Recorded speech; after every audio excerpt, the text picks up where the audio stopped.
morning, welcome back to the channel. Yo, so we got some rain yesterday. Can't you tell? See where I've driven, see where it rained. It's an obvious difference. That's about what we got. Was in church. I saw that I wasn't looking at my phone in church. I was in the church building and I saw there were some clouds. I got an alert for some clouds that were coming, and I looked and there was a line of clouds like, we're gonna get some rain. And when I got out here, it was this. Settled the dirt. So then I started plowing just right over here because I didn't want to drive over there and get rained out. And I was watching some clouds that were coming, and right over there, like we call that Flat Top Mountain, I saw storms coming this way because all of a sudden the mountain was covered with rain. It's like, all right, we're about to get it. So I left the field, I parked it, started kind of raining, and then I watched it get light over here and stay dark over here, and looked on the radar and it started moving east instead of northeast. So I drove over to this other farm over there. It was just a little bit wet on my feet, but the sun was coming out and the wind was blowing like crazy. So I came back here and I drove over there and got that done yesterday. So no rain, but there is a chance of rain tonight. Possibly. Not great. Not talking a lot of amounts, but some rain. So it was good to see some precipitation at least, but maybe a tenth at some places. Here, not a tenth, but what can you do? So today, before it possibly rains this evening, I'm going to run and I'm getting some chemical delivered. I'm going to get some different stuff in town. I'm going to go get the nurse trailer moved to the front of the house and get water going in it. Because I decided, after going over some of the fields and kind of seeing now that it's warmed up, stuff's looking green in the fallow ground. Oh. So I'm going to get that sprayed. At least get as much sprayed as I can. I need to do both, spray and strip till, but I don't want that wheat to get out of control and suck moisture. Wheat's also pretty easy to kill until it gets bigger, and then it's harder to kill. Isn't that with anything? Easy there. Oil's good. I need to change the oil on this. We got an oil filter. Come on. Come on. But like I said, wheat's easy to kill right now. Once it starts jointing, it get a little harder. So I can get away with a little bit lighter rate here. There's really not much. There's a little bit of purple henbit, which is, find you some of that. This stuff right here. I think I'll be able to kill it because a lot of it looks like this. There's a little bit of some purpling to the leaves and some blooms and some, that stuff, a little bit more resistant to Roundup. But I don't, what I've seen, there's not a ton of that. So I think I'm going to be able to get away with just Roundup is what I'm hoping. So again, lighter rate, easier to kill, but with the warmer temperatures, and if we do get some rain, it's really going to take off, and then I'll be behind on that stuff, and I will probably have to use more chemicals. So the goal right now, I'm going to get the water going because I got to run to town to get some stuff. And so when I get back, it'll be full. I can load the sprayer, and if the wind is down, I can spray somewhere. Old Glory, the places where it hailed is where I need to spray. Old Glory, and then all this stuff here around the barn is the weediest because it's all volunteer wheat that got mowed down by the hail. All right, I did get it moved over here. No big deal. I need to get the pump.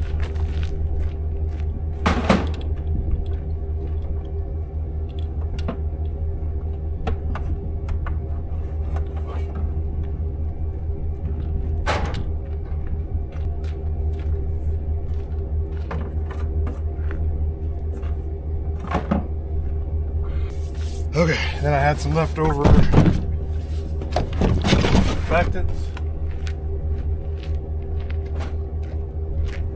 which I'm going to get more of right now. And then before I forget, there's a vent at the top of this tote that if I don't open, it will like the sides end of this.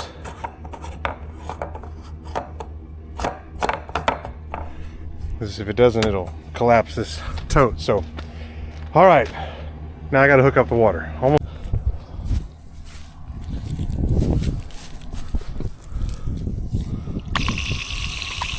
Make sure no bugs or something got caught in there. The last few days that I had this hooked up.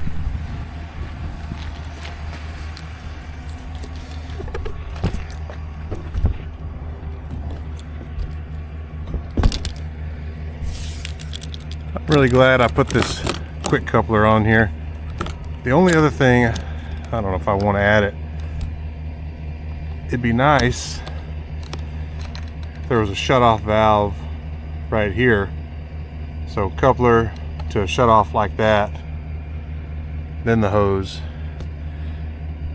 That way I could turn the hose, the pressure off, unconnect it. Holy moly. Oh, that's not very funny. Caught my elbow right here. Hope it's not. Ouch. That's not fun.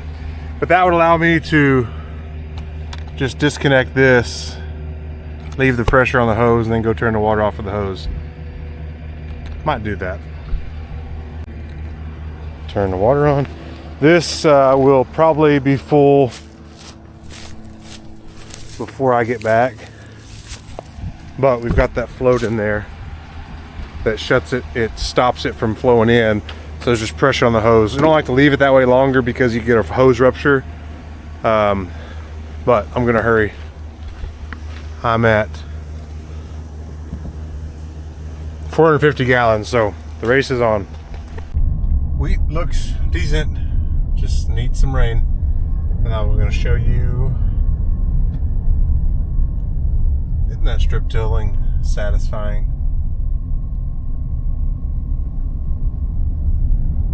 See all my volunteer wheat? That's what I'm afraid of. It's already, that's why the cranes have been out there. There's plenty of seed out there, and so gotta get it killed. Back from town, just make sure that I'm full. That's, I think, as full as it gets.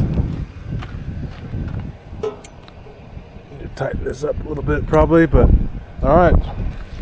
I'm full of water. I'm not leaking anywhere. At least I don't think I am.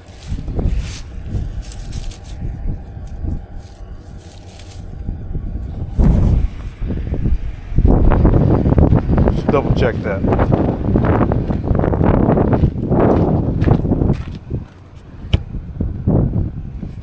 It always drips a little bit. There must be a crack somewhere under here, but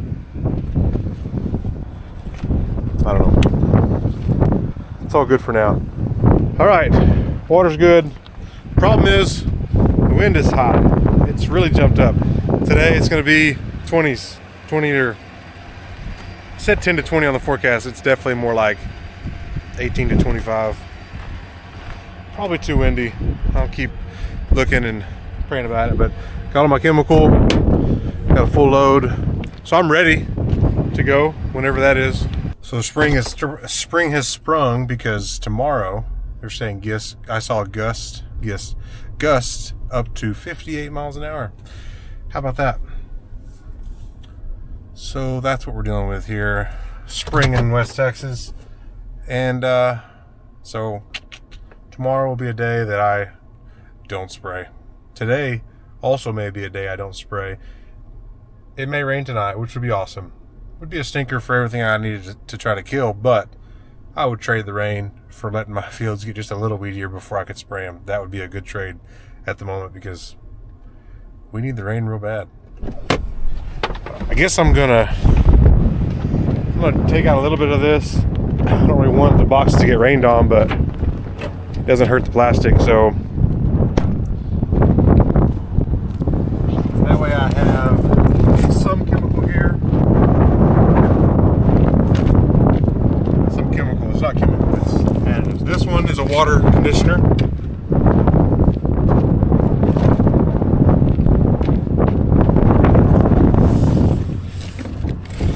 And this one is disinfectant. What's that mean? What helps droplets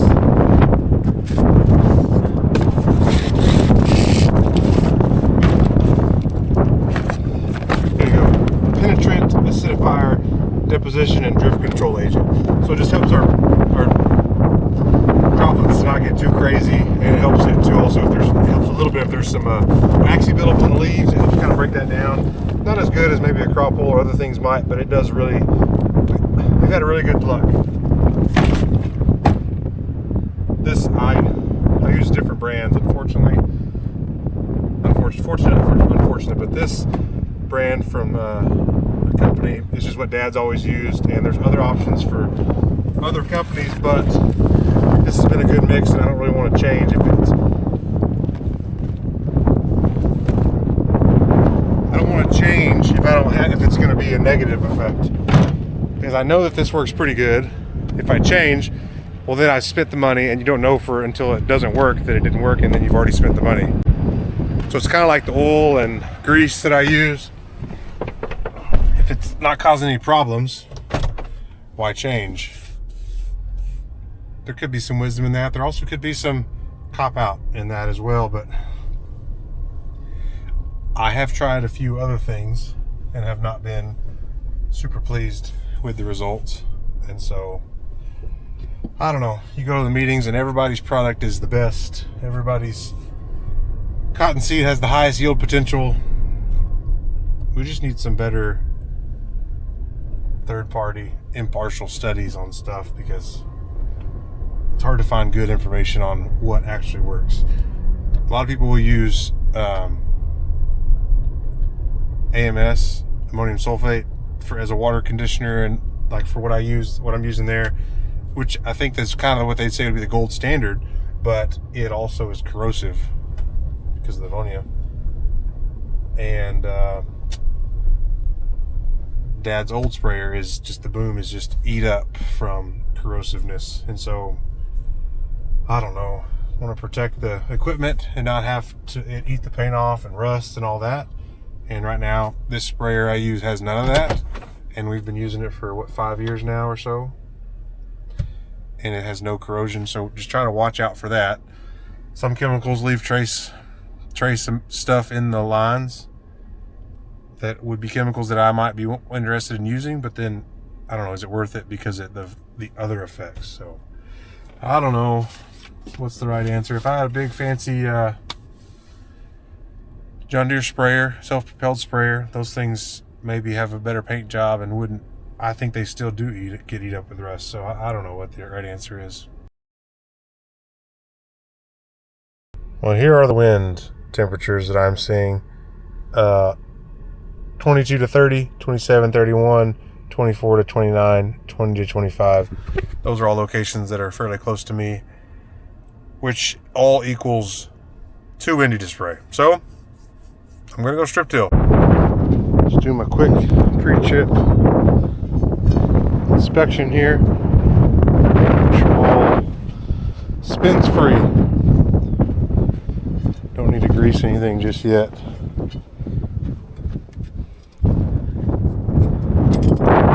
Next time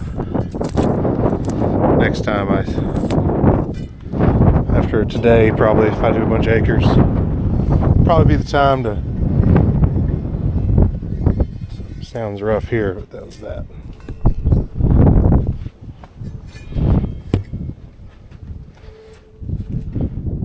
Hydraulic oil's good. Just checking everything over. That one's got a little sound to it, so I'm going to watch that one.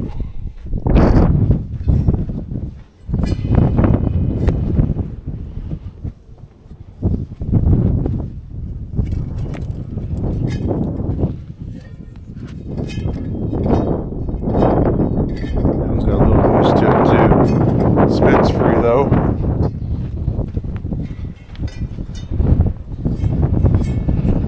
That one spins a little tighter, but still spinning. So I got my bearings today. So if I have something go out, I got bearings to fix it. I have extra discs, which was all good, but I didn't have any extra bearings for those front coulters. Oil's good. Let's go. I forgot the other day to show you the scraping I did here. So we have some issues, especially back there, with water from the ditch. Here's the situation. Sagerton down there, all the water comes down this county road, and there's a dry creek that runs kind of through here, and that's where it's trying to go. So all this water has got to run down this ditch, and so all this water's got to go down this road. It's just the way it works. And so there's some issues where some water would get dammed up on the north side. This is the north side over here, and water would jump across the road. There's a couple places. Well, that just fills in more water on this south ditch, and there was no berm here at all. I don't know if you can see that I've raised it up best I could with our blade. So I just started pulling dirt from really as far as where I plowed. I ran the disc to break it up. I just kept pulling dirt over, and then I also tried to pull some out of the ditch to bring it, to make a berm, to make this higher. It's more even with the road now, so hopefully the water, it's gonna come. People have done inner tubes down this ditch because it's that much water. It's crazy. And so the ditch can't handle it, and then it breaks into our field and then runs. I already get some runoff across the field this way, but then you add more coming this way, and then it really runs across and just creates issues. So it break down behind me, and then up there at the end where it meets the wheat. And so we did a little bit of work, not us, we hired a guy, did some terrace stuff and the berm back there. And so I tried to kind of match it coming this way. Some of it's packed, some of it's loose. It needs a rain so it can pack down good and not get washed out. But I don't know, they need to rework these ditches some more still. That would help, but there's a lot of water. There's also a high spot down there that once the water gets to that high spot, it kind of backs up until it gets enough pressure to push over the edge. And so that, again, causes more problems. If the water would flow, it'd be fine, but we've asked, it just hasn't been done yet. All right, tractor does not like pulling right here. I mean, I had to scrape down pretty good ways, and so got to make sure I got enough RPMs here as I go to make sure that it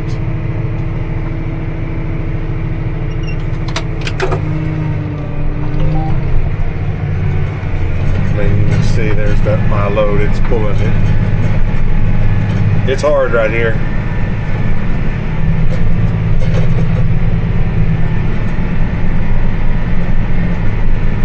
Once I get out of this, I mean, already it's better. Now I'm in kind of fresh virgin soil and pulls way easier. I'm just in 8th gear, so if I was in 9th gear, I'd probably bog down back there in that stuff where I scrape. So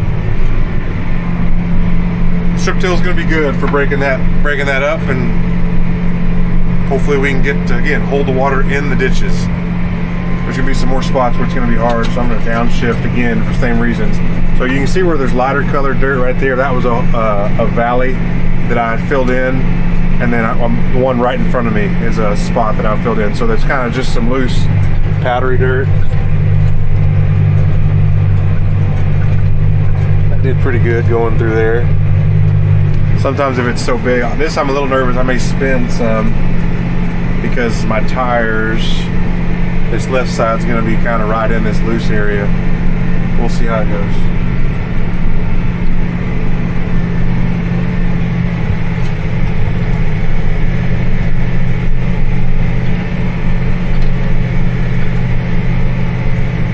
So far it's not bad.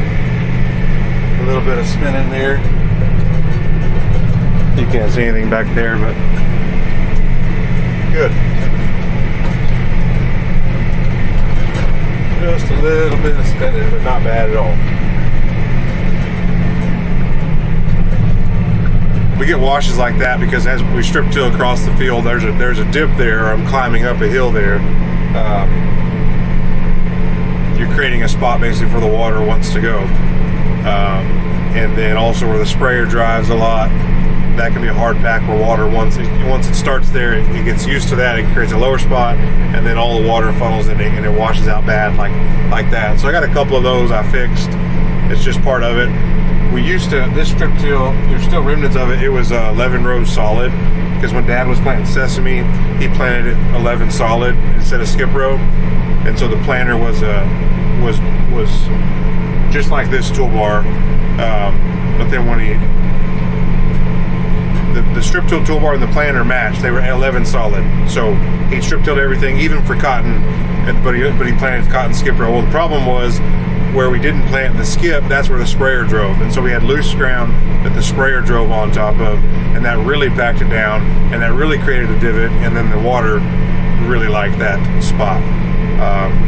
And so we still have some remnants of that just from a couple. So we got away from doing that, and we went to stop planting sesame, one because the pigs started liking it, and then because he didn't need that 11 solid on the planter, that's when he added the single row to the outside, because he had 3 extra units. Well, so we had 2, we have 1 extra now. I'd like to do the same thing for this toolbar. It just pulls so much heavier than the planter, so I'd have to add a 4-foot extension on either end. I have the row units to strip till with the single on the outside. I wonder, one, the horsepower it would take. Now, this had 3 more row units before with the same tractor, but this would just be 2, but they're further out. I don't know if that makes a difference. It added extra weight for the cylinders to lift on the wings. That's a consideration. So I don't know, but it would sure be nice to be matching our planter, 40 foot and 40 foot. Well, windy still. I think it was the right call. If it was a true straight wind, I could have probably sprayed some north-south fields that didn't have anything on the north end, but it's a little bit southwest, so that could get me in trouble, and some of my own wheat also trouble. I want to show you. You maybe can't tell as much there, but look, there's no wheat stubble right there. I've already strip tilled, and I'm coming up on some more up there where it's bare ground. There's this got hailed out, so look over there. There's a bare spot. I'm coming to a bare spot. So this is a terrace. This has some terraces. These trap water, especially over in here. If you'll remember from when I was planting cotton last year.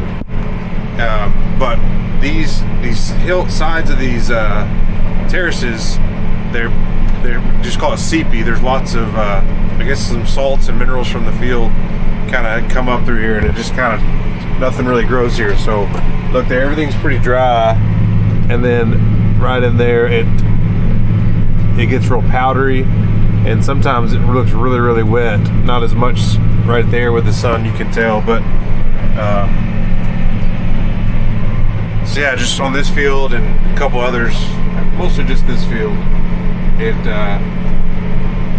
just got these kind of sepia spots there on the side of the terraces, and they kind of, we've had it on some other fields, and I guess they just kind of worked their way out. I don't know. I think you could put some stuff down to maybe help with that high salt content, which I think is what it is. But I mean, it's annoying. It doesn't look great, but it's, on the grand scheme of the field, it's not that much that we're losing there.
Been a little bit, so making a quality control check on the plow.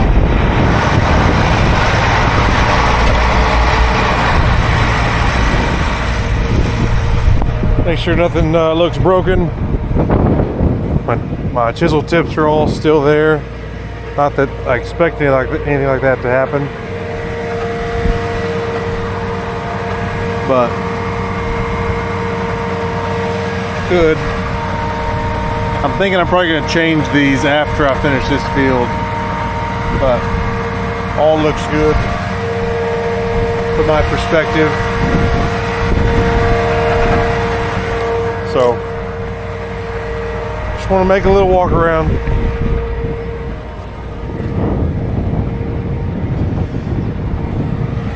All right, back to it.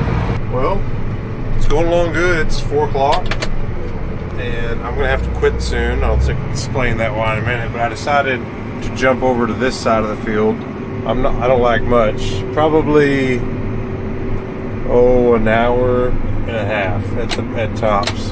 Doesn't seem like much, does it? But when the rows are long, it takes a long time to get much done. So I decided to jump over here because I'm quitting early, and there's a chance of rain tonight, and I want to make sure I get everything I scraped. I did a lot of scraping here, and then I just finished, I got past all what I had scraped over there, and since it's cloddier and harder where I scraped, I want to make sure I get to go through all of it and just make, if it does rain, that I was able to get those clods brought up and then water on them so they might start kind of breaking them down. That's the thought. So I'm going to get that done here pretty soon.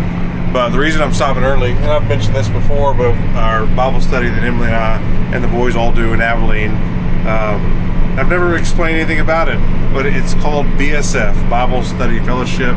Some of you may be familiar with it, but it is a worldwide organization. Right now, we're studying the book of Revelation, which has been really good. It's lots of confusion in that book, understandably so, but it's been really good to go through that, and it's got a really cool approach. We do a lesson every week. We do questions on our own, and then when we go to this meeting on Monday, we discuss those questions with our group. You're in small groups, and then after the small groups, you go together and you hear a lecture with all the groups together about the same section of the verses. And then after the lecture, you go home and you read the notes that just recaps it again. So you're kind of getting it 4 times, yourself with a group and the big group, and then notes again on your own. And so we've really enjoyed BSF. Emily's done it a ton of years, like 13 years, as long as we've been married, really. And so we decided that we really wanted to do this because we're all studying the same thing. Emily and I and the boys. The boys go to their own classes and they learn the same things. So if you're interested, look it up. It's bsf.org. It's really good. Next year we're studying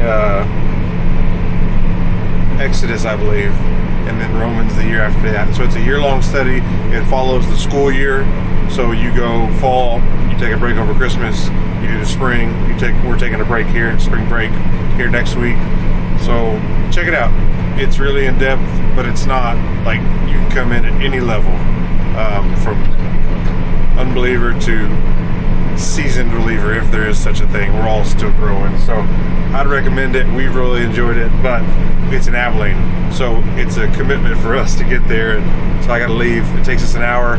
I work through lunch. I'm really hungry, looking forward to getting some food, so we're gonna grab some food, go to BSF, and hopefully, if there's rain coming, if rain has not come yet, Emily's gonna pick me up from the field, and so when we get back later tonight, she's gonna drop me back off so I can finish plowing just a little bit I have left, so that it's all done before the rain, and then I get the tractor back to the barn, and gotta do some shuffling. I got some chemical delivered while I was plowing. I saw it, so I gotta get it in the barn. I'm gonna move the sprayer around to some higher ground where there's better material in the yard, so that if it does rain, say it rains here but it doesn't rain somewhere else, maybe I can still spray and stay productive even if it's wet, so the sprayer's not stuck in the mud. So that's the plan. That's the explanation.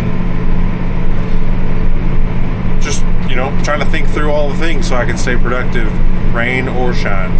You keep watching and stay tuned. We're so close to 1,000 subscribers. I know you can do it. If you haven't done it, hit that like button, subscribe it. I'll keep sending out videos. And if you're gonna farm it.